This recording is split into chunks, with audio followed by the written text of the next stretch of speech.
right now I'm just awed, and for good reason. I'm not just awed, my ribs have been cracked, and you're in for an exciting time on this segment as we welcome Omobaba. Welcome to the show. Thank you. Good morning. That was over 20 years ago. Yes, please. You're an OGO. No. You must be approaching your Gen 50s, though. You wish. I'm Gen Z. You wish. All thanks to God. Support of my friends, my family, and fans. It's not so old. We still have Alibaba being active in the game. Alibaba is the grandfather of comedy. He's still active. Don't retire. Very active. Okay, so Omobaba, let's start from where we just left off from. Okay. We're talking about social media, and I know that you were part of the conversation. Yeah. But you are guilty. You are one of those who provide those content that make us keep going back to our social media, our phone devices. Yeah.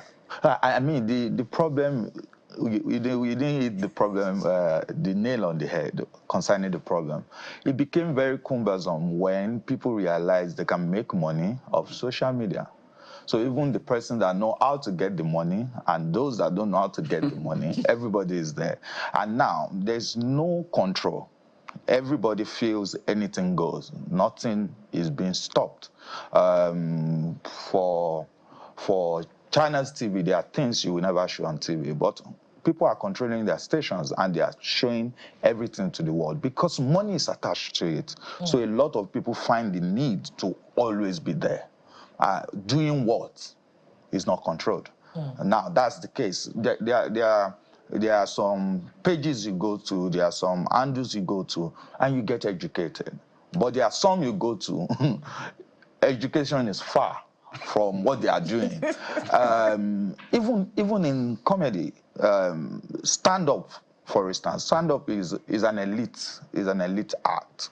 It's not for everybody, but because you have to bring it down to the level of the particular set of audience or people you are performing to. So you can come down to their level or you take it as far. But on social media, when it comes to shooting skits and the rest, it's not 100% control. There's a lot of misinformation. There's a lot of people looking for validation, like the doctor rightly said. So for me, I think because there is money attached to it, and these are people that there's nothing I'm doing. Let me get on this. Let me make money, and everybody's out there. An important issues that you have raised there that all of us should reflect on and help inform our choices when we're, feasting on social media. But for the content creator, for those of us, we're addicted to some of your content. But for the content creator, I wonder if, there are mental health issues there for you. Do you find yourself addictive, going back to watch other content? So I'm not from the era of social media. It was cumbersome for us to get the attention. I was staying far away in Abulegba. The hub of entertainment was in Surulere. The best way you can get any information is through poster. So now tell me, who is going to paste poster from Surulere all the way to Abulegba for me to see that there's something happening? Maybe radio, maybe TV, but for you to become a stand-up comedian, then it has to be around Surulere.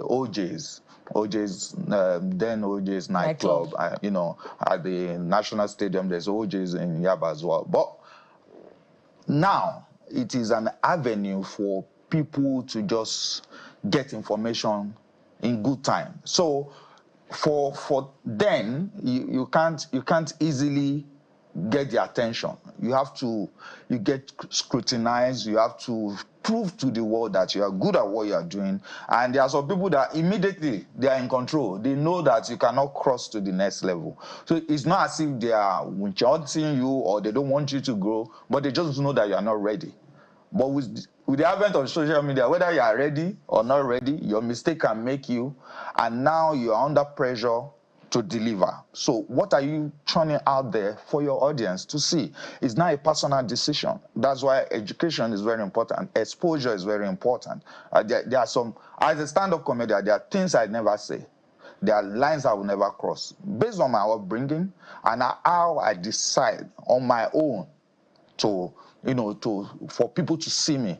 I can be the guy, I can be that noisy guy, even on social media, but I choose not to be.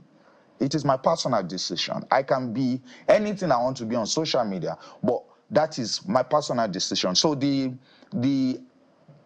problem is not the people consuming the content. The problem might now be those dishing out the content. What do you want to put out for people to see? That's just the problem. All right, we're going to go forward and go backward. So, you know, sometimes being on in the creative space for a long time on radio before I came on TV, I came to realize that, just like you said, some people may argue that comedy is not an elite art. Yeah. But if you look critically, it takes a lot of intelligence to be a comedian. At the end of the day, I'm not just talking about wishy-washy. As far as Ukraine, for instance, is being run by somebody who was a comedian. Now he's the president of that particular country. So do you feel that sometimes, because of the art form you chose, this is comedy, you're underestimated, underrated in terms of your intellectual prowess? Yes, a lot of times. People don't know how deep, how vast you can be just because you are making them laugh. Until they have a one-on-one encounter with you, until they have a sit-out with you and they pick your brains, you know.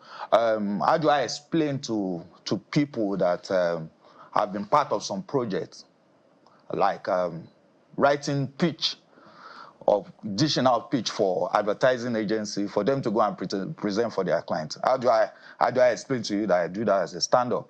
How do I tell you that as a stand-up, some of your big songs, I have my input in it? How do I tell you that? So you just, and it's a problem in this part of the world that people hardly want to see you cross from what they used to know you to be to another thing. It's a big problem. So how do you explain all that? How do you explain to people that you're part of solution to many problems that people don't even know you're part of? I mean, how do I tell you that there are some comedians, which I'm aware, that some of the governors of the states approach to solve problems of the states? How do I tell you that? People don't believe. So, I mean, it's just the way you perceive people that you, and I'm brought up in such a way that I don't look down on you. I don't judge you by what you're wearing or what you look like.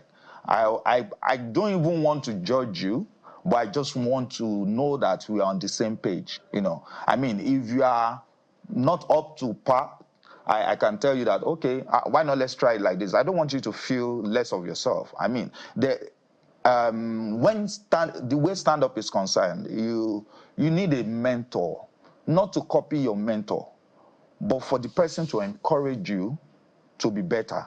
And in that field, because I don't mention it, I mean, the next generation of comedians, if you pick 10, 8 will point at me. Amazing, Omobaba. Speaking of which, I looked you up and you studied industrial relations, I believe. And personal management. And personal management. And you are the son of a pastor. No, elder. Elder. So those two are totally unrelated to comedy. What have they got to do with comedy? So I started off with, you know, doing one-man drama in church, singing. I used to own a band. Some of your favorite, like 2 of them, now they used to be my drummer, my keyboardist then. It was, you know, trying to get, I really wanted to do music and sports. So I feel if I'm not going to play basketball, I knew what I was doing from a very tender age, and people find this very funny, that at the time I was in JSS3, I knew that if I'm in art class, it will relate with what I want to do. But I don't want to study theater art because it will limit me in my own thinking. Not that everybody that studied theater art, they are not supposed to. I just feel it will limit me in my thinking because I always want to have a plan B. If this thing no work, if this was supposed to work, I mean, this is a talent given by God, nurtured by parents, by friends, by family and fans. I can improve on it on my own, walk up to people to get training, side training. That can happen. However, you can't have side training in industrial relations and personnel management. You have to end that by going to school. So I don't want to be in school and I'm doing theater. But, however, a lot of people think I was in theater art. You know, I'm always with you. Steve, or no. So a lot of people What school think was that? Last Lagos State. So a lot of people feel I'm in theater art. However, I'm not in theater art. I'm studying industrial relations and personnel management. So those two together really don't determine who you are as a person. It's just the path that God wants you to go through. You might have your own plan and God has another plan for you. So while I was doing music, I have 10-man, 14-man band. That's why I respect every musician that plays with a band. They are doing so well. It's not easy. You are managing people. It's like running a company. When you want everybody to pay up and one person is giving you excuse. So while I was doing that, I discovered that it was cumbersome for me to really put things together at that age. Then before my band was set up, I would tell one or two stories and people will laugh. So after that, somebody walked up to me and said, we want you and your band. And I said, for the first time, I just said, let me even mention a fee.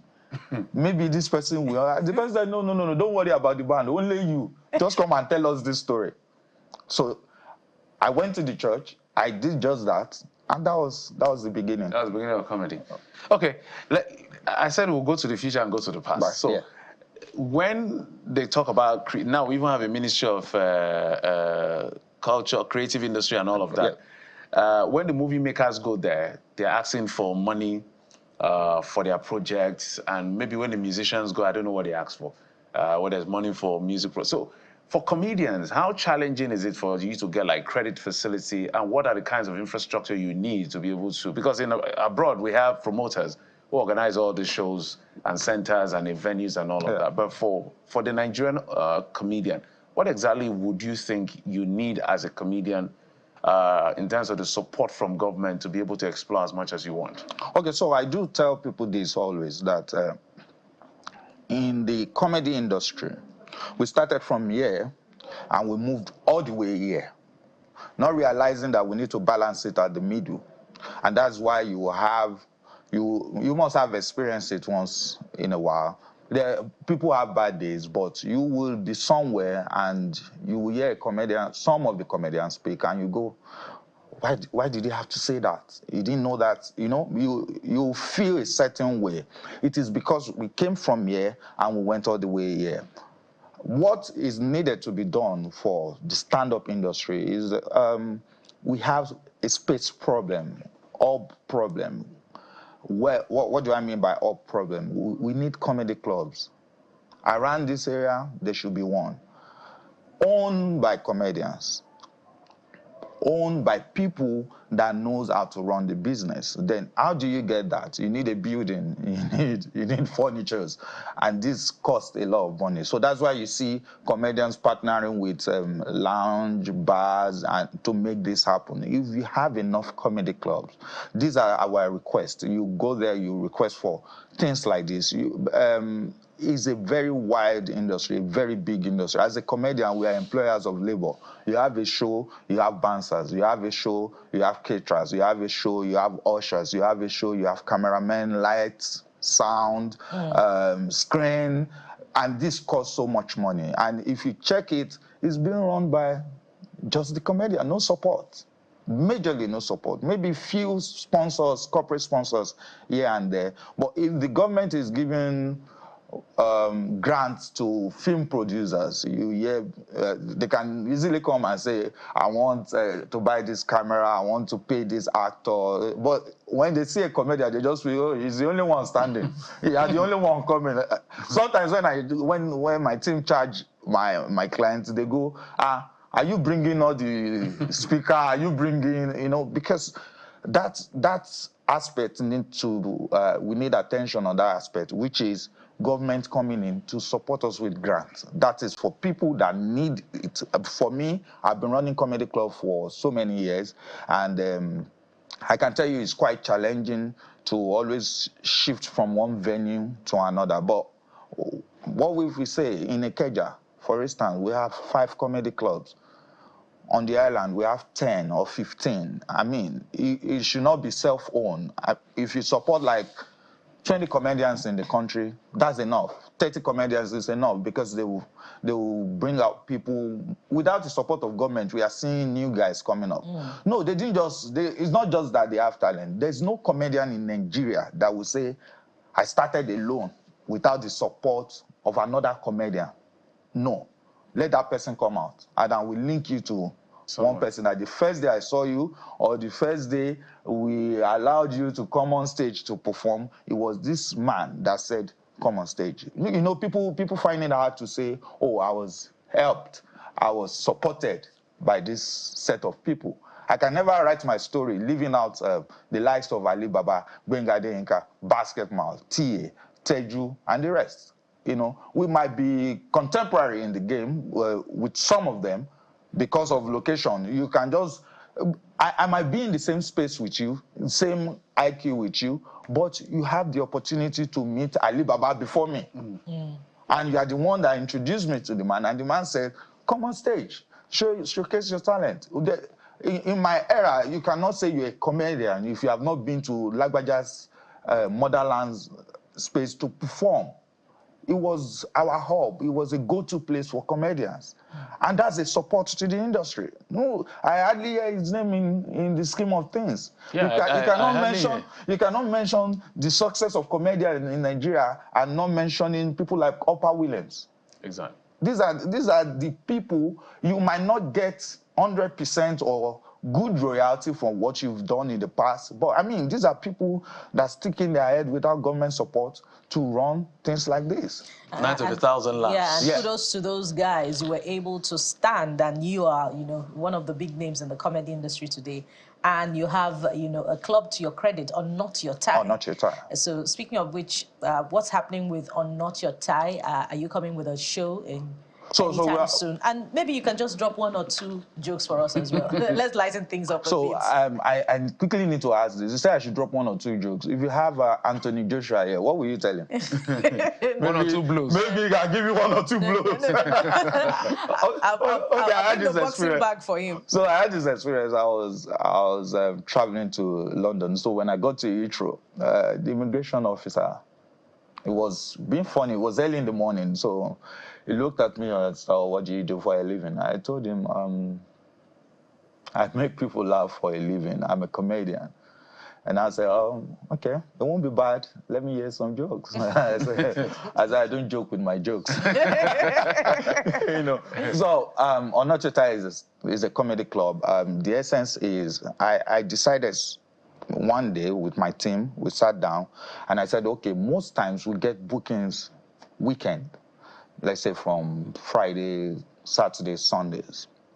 That what do I do with my Mondays to Thursday? That I want to run something. The plan A is not what I'm running now. This is the plan B. So I won't mention the plan A because we are in a country where, or in a nation where plagiarism is not taken seriously. And that's a big problem in the sector. So the plan B is, okay, when people come from work, when they are done with work, with the stress, they go home. They meet their first son, maybe they are stressed by their boss, and the guy came running to, Daddy, and you are angry with him for no reason. Why not take a little time out that, you know, the pressure of traffic and all that, sit somewhere with your colleagues, with your friends, laugh, then go home happy. Not too late. It's targeted at working class, not people that will go and start making up 9 o'clock. They want to come out for comedy club. No, that's not the kind of comedy club I run. I want you to come from work. That's why it's called On Not Your Tie. You know, come from work and sit and laugh and to discover younger talent. I don't want Omobaba's name to be mentioned in 20 years, 30 years ago. Oh, I know him. No, let people be the one to say, I got my act right with this person on this stage because he encouraged us to do stand-up. So that's why there's On Not Your Tie, and it's a comedy club. There's need for comedy clubs. There's need for young comedians to know that it is not to be at the big shows first. go to comedy clubs, go to different ones. You have a lot. You have a life lounge with Bushi and Basket Mouth. You have Not Your Tie with Omobaba. Usually it was run by Omobaba, Koja, SLK, D1. You can, SLK has his own now. D1 has his own comedy club. There is, I think Acapella is running one. Is it the D1 we always see on Instablog? The same D1. The same D1 is a very funny stand-up comedian. All right. But totally out of time. We're enjoying this conversation, but totally out of time, Bukola. Well, I want to thank you very much. Totally out of time indeed. I was going to come with another question. For my joke. but you know what is trending now? You know what is trending? Protest. Yes, there's going to be. They said there will be protests. There's inflation in food prices. There's fuel is not as easy as it used to be. Everybody is a singer now. It's either you are in band A, band B, or band C. You know, all these things going on. And guess our response? Thank you so much, comedian. Afrobeat gospel singer, many don't know that about you. Many don't know. Comic actor Olufemi Fagade Omobaba. Thank you so much for your time. Thank you for having me, I wish guys. you all the best. Yeah. Same here. Thank you. And we're nearly reaching the home stretch now. We'll be back again tomorrow with the last beat before the weekend. Thank you so much for watching. I'm Bukola Koka. Sunrise Daily is up next at the top of the hour. Thank you for watching. I'm Jeffrey Uzongo.